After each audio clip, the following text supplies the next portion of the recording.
The second wedding ring was wrapped in a piece of my own wedding dress. I knew because I had cut that fabric myself. For 32 years, I had believed my husband kept one thing in his safe that he would never lie to me about: our marriage. Then, on a rainy Tuesday morning, I opened the safe and found two wedding rings. One was mine. The other had my name engraved inside it. The date was June 14th, 1988, 3 years before I had ever met my husband. I stood in the middle of Daniel's office, holding the ring between two trembling fingers, while rain tapped against the windows like someone impatiently waiting to be let in. For several seconds, I couldn't breathe. Then I told myself there had to be an explanation. There always was. That was what I had spent 32 years believing about Daniel. There was always an explanation. My name is Eleanor Whitmore. I was 62 years old, married for 32 years, mother of two grown children, and until that morning, completely convinced I knew the man sleeping beside me every night.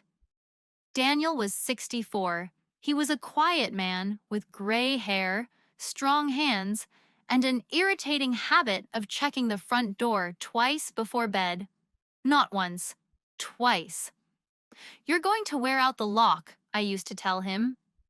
"Locks don't wear out from being checked." "People do." He would smile. That was Daniel's way of avoiding difficult conversations. He could repair a leaking roof in the middle of a storm. He could negotiate with insurance companies, doctors, mechanics, and angry neighbors. But ask him what he was feeling, and suddenly he needed to check the garage. His weakness was silence. Mine was forgiveness. I forgave people before they earned it, sometimes because I was kind, sometimes because I was afraid of what would happen if I stopped. That morning, Daniel had left for the hospital before 8. He was having a minor procedure on his knee, and he had been complaining about it for months. "I'll be home by lunch," he had said. "You said that last time." "This time I mean it." "You always mean it." He had smiled. Then he had kissed my forehead. I remembered that kiss now. I remembered the way his hand had rested against my shoulder. I remembered his eyes. And suddenly I wondered whether he had known that I was about to find something. The thought was ridiculous. I pushed it away. At 8:14, our youngest son Matthew called. "Mom, I need my birth certificate."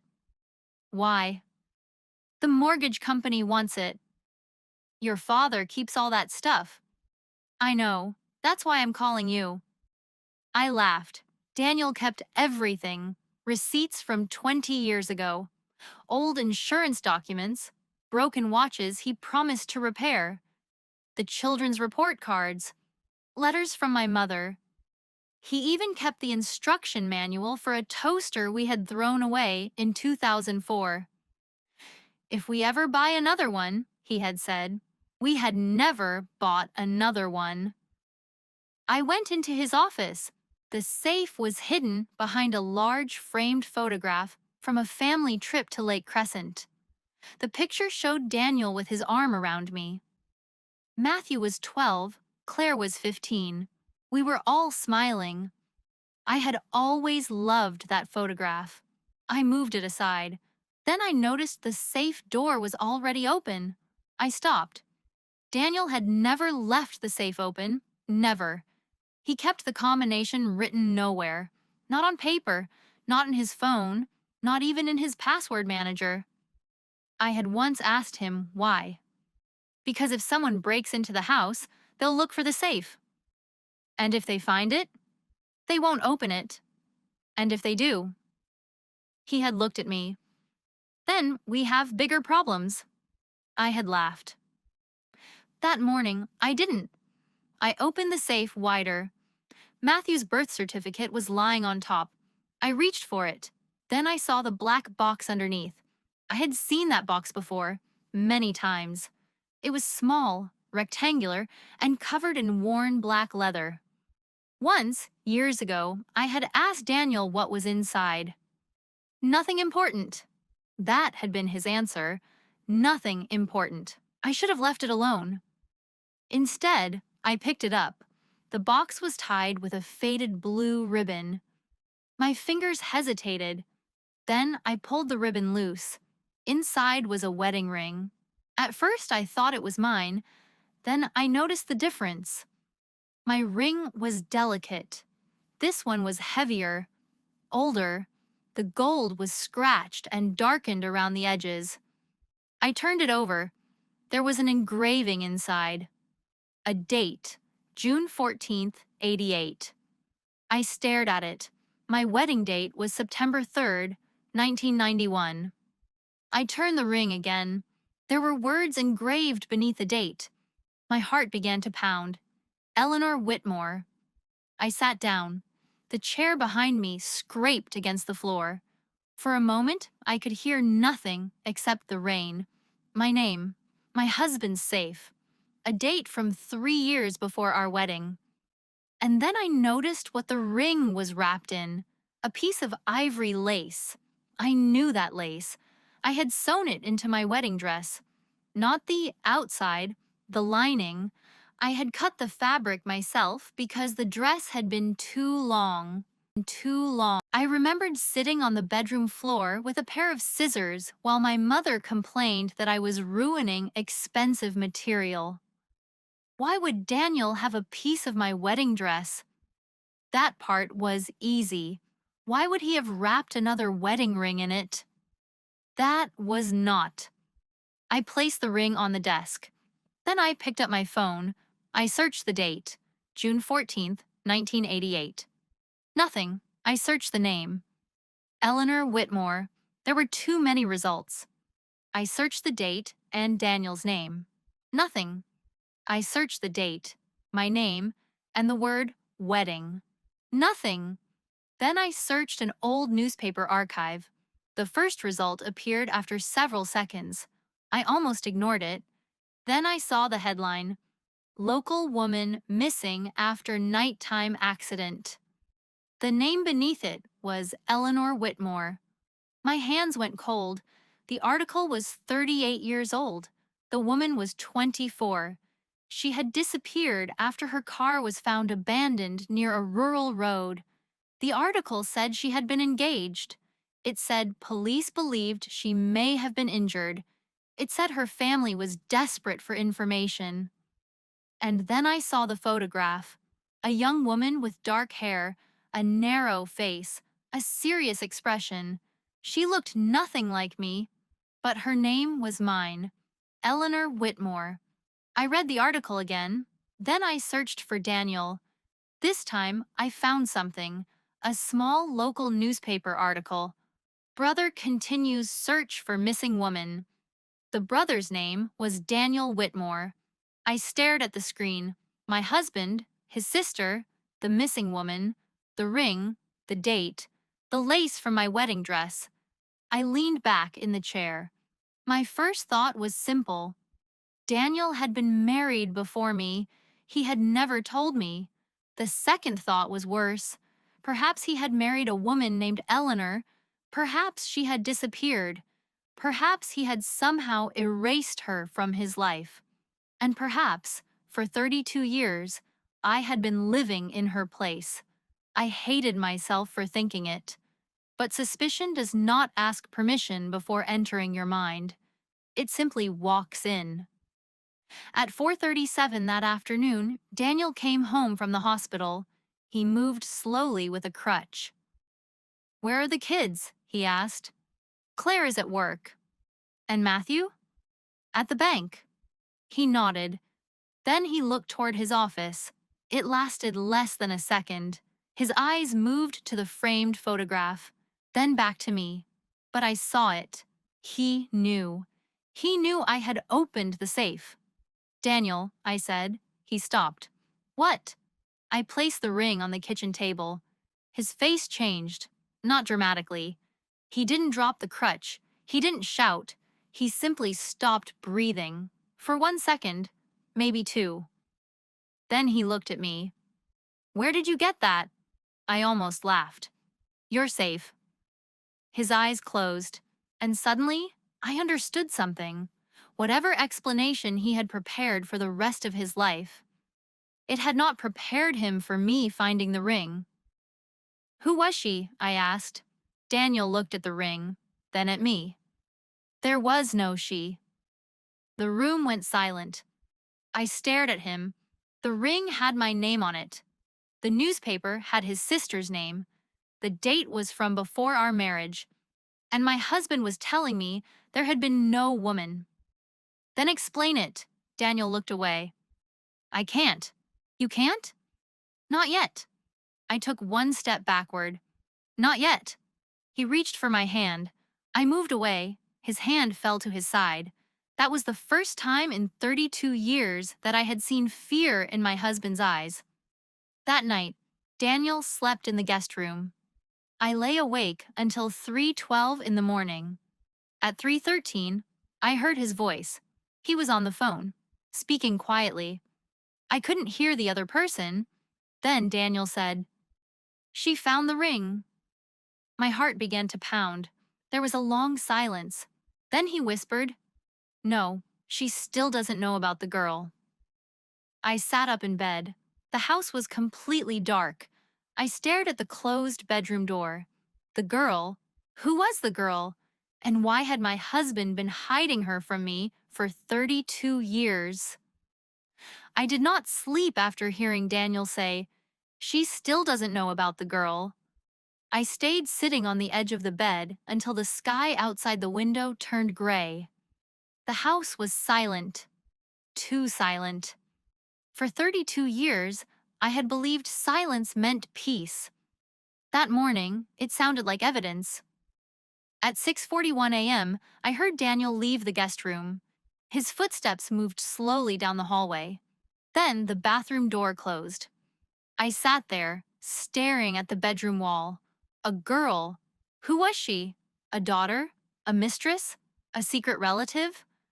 The worst possibilities came easily. My mind did not need help inventing them. By 7 o'clock, I had already imagined Daniel having another family. A woman somewhere in another state. A daughter he had secretly supported. A child who had grown up believing Daniel was her father. And then there was the ring. The ring with my name on it. I hated myself for thinking it, but the simplest explanation seemed to be the ugliest one. Perhaps Daniel had been married before me. Perhaps the woman named Eleanor Whitmore had been his first wife. Perhaps she had disappeared. And perhaps, when Daniel met me, he had chosen a woman with the same name because it made hiding the past easier. I knew it sounded insane, but secrets make ordinary explanations feel impossible. At 8:15, Daniel entered the kitchen. He was wearing a blue sweater, the same sweater he had worn the day we met. I almost laughed at the coincidence. Then I remembered that I might not actually remember the day we met correctly. "Coffee?" he asked. I looked at him. "You knew I would find it eventually." His hand stopped above the coffee maker. "No. You knew I would find the ring." Daniel said nothing. That silence hurt more than an answer. I poured myself coffee. My hands were shaking. "Who is the girl?" He stared at the counter. "Eleanor." "Don't call me that." His eyes lifted. "What should I call you?" I almost answered. Then I realized I didn't know. Not anymore. Daniel slowly sat down. "I need time." "You've had 32 years." His face tightened. I had never seen him look so old. "I was trying to protect you." "From a girl?" "From the truth." I laughed. This time, the sound came out bitter. "People always say they are protecting you when they are actually protecting themselves."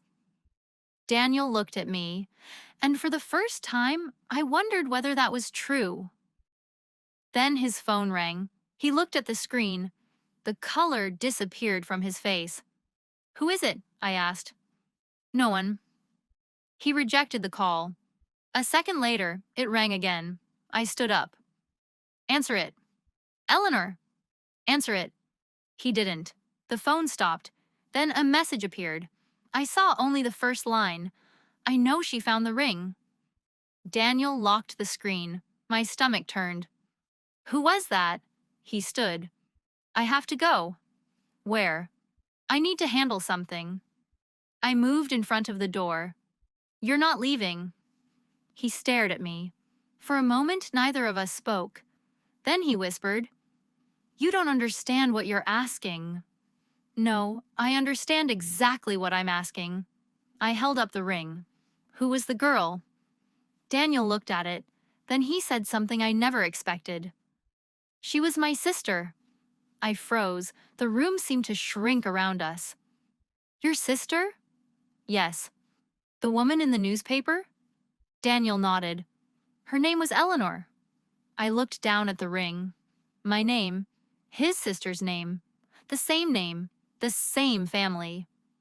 Suddenly, the story I had imagined collapsed.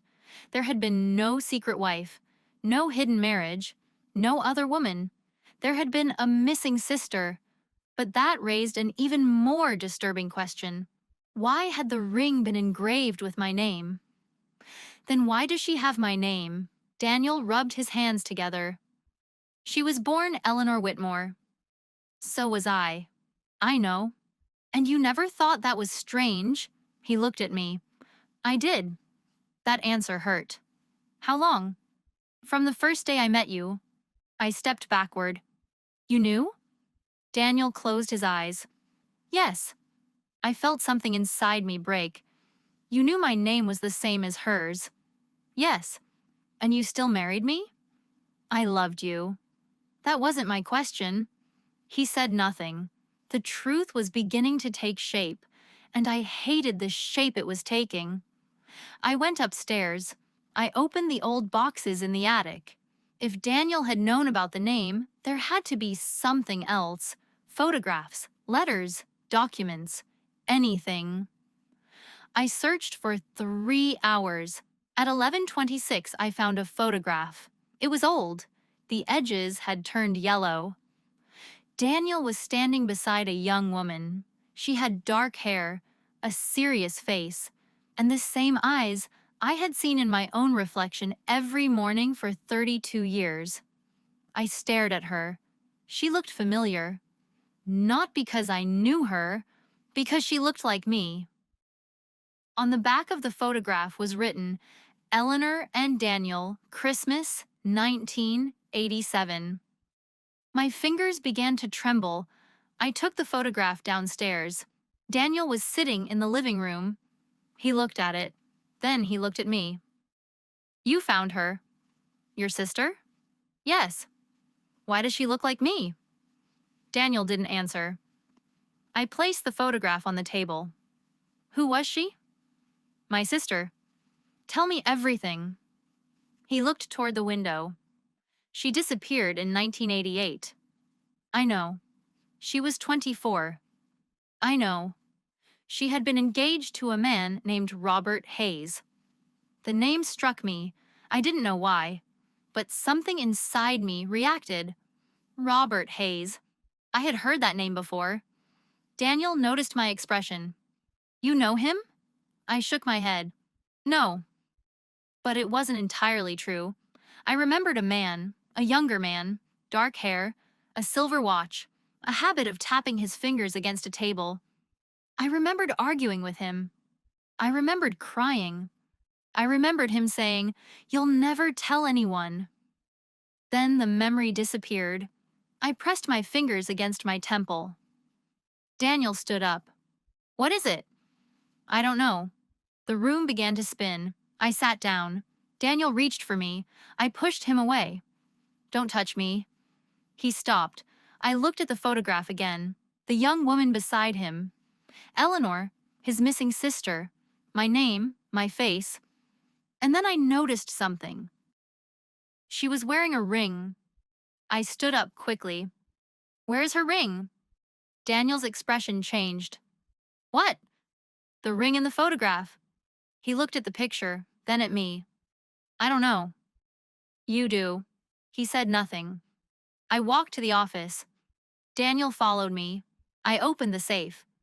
The black box was still there. I took out the ring. Then I placed it beside the photograph. The ring fit the woman's finger perfectly. I looked at Daniel. You said there was no she. He lowered his head. I was afraid. Of what? He looked at me. Of what you might remember. The words hit me harder than the ring ever could. I stared at him. What does that mean? Daniel moved toward the desk. He opened a drawer and took out an old newspaper clipping. He handed it to me. I read the headline. Local woman found alive after 3-month disappearance. My eyes moved down the page. The woman had been found 200 miles away. She had no identification. She had suffered a head injury. She remembered only one thing, her first name, Eleanor. I stopped breathing. The article continued. The woman refused to return home. She disappeared again. No one knew where she went. I looked at Daniel. Who was this? He didn't answer. I looked at the photograph. The young woman. The ring. The article. Then I looked at my own hands. For some reason, my fingers had started shaking. Daniel whispered, You were in the hospital that night. I stared at him. What? The night Eleanor disappeared. My heart began pounding. You said your sister disappeared. She did. Then why was I in the hospital? Daniel looked at the ring. Because you were the last person who saw her. I shook my head. No. You don't remember. I would remember something like that. You had a head injury. I backed away. What are you saying? Daniel's eyes filled with tears. And then he said the sentence that changed everything I believed about my own life. The woman who disappeared was my sister. He looked at me. But the woman they found in the hospital, his voice broke, was you. I stared at him. The room was silent. Then my eyes fell on the ring. The ring with my name engraved inside. The ring dated June 14th, 1988. And for the first time, I understood the most terrifying possibility of all. Maybe Daniel had not kept another woman's wedding ring in his safe. Maybe he had kept mine, because I had been wearing it before I ever knew him. And if that was true, then who had I really been before the day I met my husband? For several seconds, I could not understand what Daniel was saying. The woman they found in the hospital was me. I looked at the photograph on the table. The young woman beside Daniel. His sister, Eleanor Whitmore. Then I looked at the ring, my name, the date, June 14th, 1988. That's impossible, I whispered. Daniel didn't move. You were found the morning after Eleanor disappeared. No. You had a head injury. No. You had no identification. Stop saying that. You remembered only one thing. I looked at him. What? Your first name. My hands began to shake. What was it? Daniel swallowed. Eleanor. The room went completely silent. I stood up too quickly. The floor seemed to move beneath me. Daniel reached for me. This time, I didn't push him away. I needed something to hold on to. What happened to me? He looked down. I don't know everything. Then tell me what you do know. Daniel went to the cabinet and removed a folder. It was old. The edges were worn. My name was written on the front. Not Eleanor Whitmore, just Eleanor. Inside were hospital records, a photograph, a police report, and a statement. I read the first line. Unidentified female, approximately 24 years old, admitted following a motor vehicle accident. My eyes moved down the page. Pregnant. I stopped. I read the word again. Pregnant. No. Daniel closed his eyes. You were 7 months pregnant. I dropped the papers. The sound echoed through the room. I had never been pregnant. You didn't remember. I have 2 children. I know. Claire and Matthew. I know. Then what are you talking about? Daniel looked at me. You had another child. I stared at him. The room became blurry. A child? A daughter. I shook my head. No. You gave birth to her before we met. Stop. You were 24. I said stop. My voice broke. Daniel stepped back. I pressed my hands against my head. A sound came into my mind. A baby crying. A woman screaming. A car door slamming. Then darkness. I opened my eyes. Daniel was still standing there. Where is she? He looked away. My heart began beating faster. Where is my daughter? Daniel whispered. She is alive. For the first time since finding the ring, I felt something stronger than fear. I felt anger. You knew? Yes. For how long? 20 years. I slapped him. The sound was sharp. Daniel didn't move. He simply turned his face back toward me. I had never hit anyone in my life. But when I saw his expression, I realized he had expected it. You knew my daughter was alive for 20 years? Yes. And you never told me? I tried. No, you didn't. I did. When? The first time you remembered. I stared at him. You said I had a head injury. You remembered a little. What did I say? Daniel looked toward the window. You said you didn't want to know. I laughed. The sound was broken. You let me forget my own daughter. I thought I was protecting you. You always say that. His face collapsed. That was when I realized something. Daniel's weakness was not simply silence. He had spent his entire life believing that if he carried everyone's pain alone, he could save them. And my weakness was believing that anyone who loved me had the right to decide what I could survive. We were both wrong. The next day, Daniel gave me an address. I stared at it for several minutes. The woman who lived there was 38 years old. Her name was Lily Hayes. I drove there alone. She was standing on the porch when I arrived. The moment I saw her, I knew. Not because of a memory, because of her eyes. They were mine. She looked at me.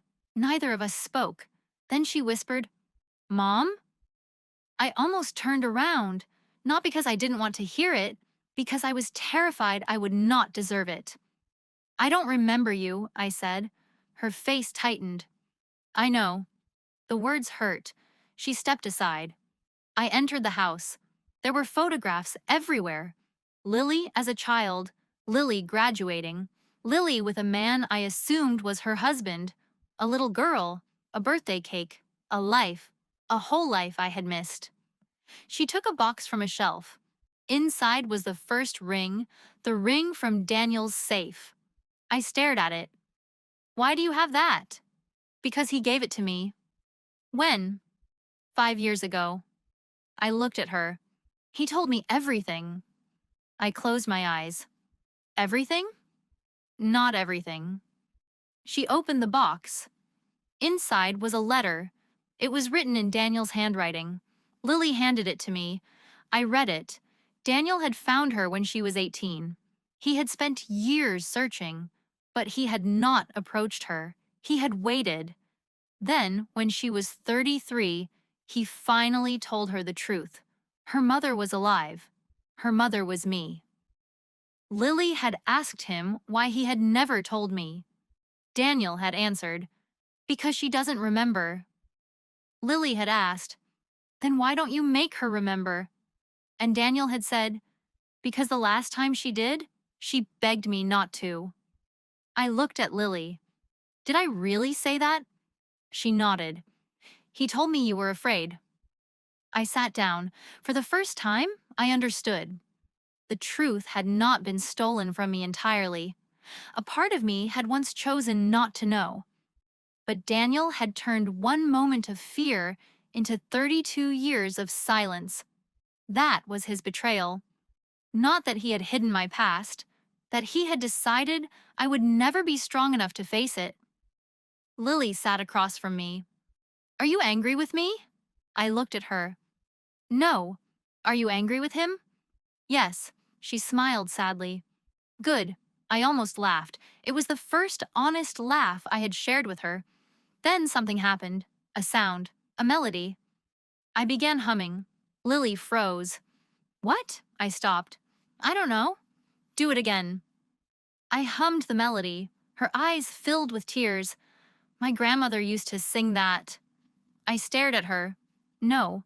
She said my mother sang it to me. My hands began to tremble. The memory came back. A hospital room, a tiny baby, a blanket, my voice. "Sleep now, little bird," I gasped.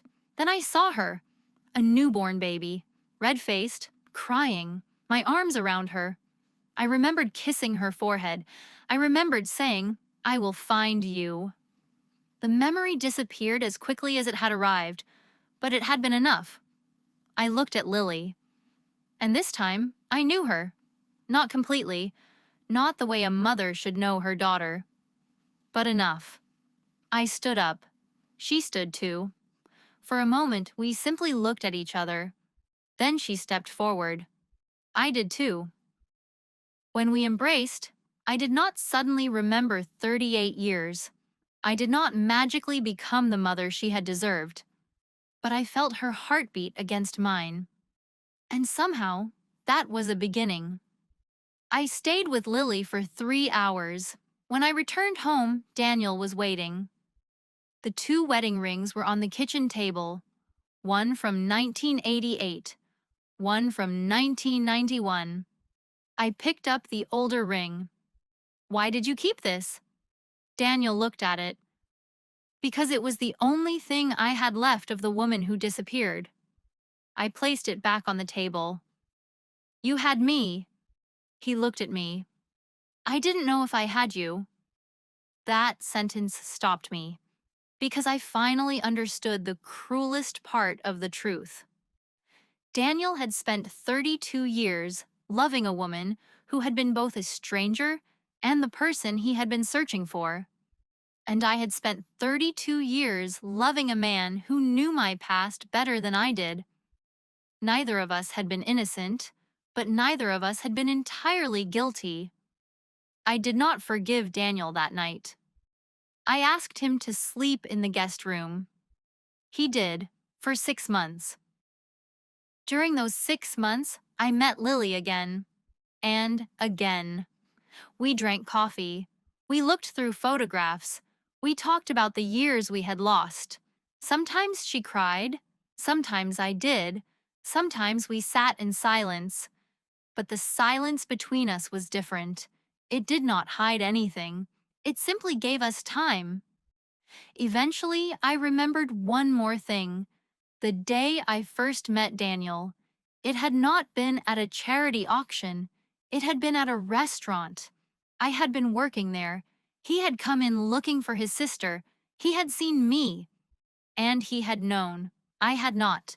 He had approached me anyway. Not because I was Eleanor Whitmore, because I was Eleanor, the woman who had survived, the woman who had forgotten, the woman who had built a new life. And perhaps, after all those years, the woman he had fallen in love with again. I never changed my name. I never stopped wearing my wedding ring, but I kept the second ring too, not as proof of a lie, as proof that a person can lose an entire life and still somehow find their way back to the people they were meant to love. The safe had contained 2 wedding rings. I thought one belonged to a woman who had come before me. I was wrong. They both belonged to me. One belonged to the woman I had been, the other belonged to the woman I had become. And the truth was, Not that my husband had been married to two women. The truth was that for 32 years, I had been living as two different versions of myself. The first one had disappeared, the second one had survived, and somewhere between them, a daughter had been waiting. I still don't know whether I fully forgave Daniel. Maybe forgiveness is not always a door you walk through. Sometimes it is a road. Sometimes you walk it slowly. Sometimes you stop. Sometimes you turn around. But I know this. The second ring did not destroy my marriage. The lie did not destroy my family. What nearly destroyed us was the belief that love gave us the right to decide which truths other people could survive. I had lost 38 years with my daughter. I could not get them back, but I could choose what happened next. And that was the one thing no one could hide from me. Not even my husband, not even my past, not even myself. Sometimes, the secret you discover in someone else's safe is actually the key to a life you forgot you ever lived. And sometimes, the truth hurts, not because it destroys everything you believed, but because it shows you how much time was lost while everyone was trying to protect you. I thought I had found proof that my husband had another woman.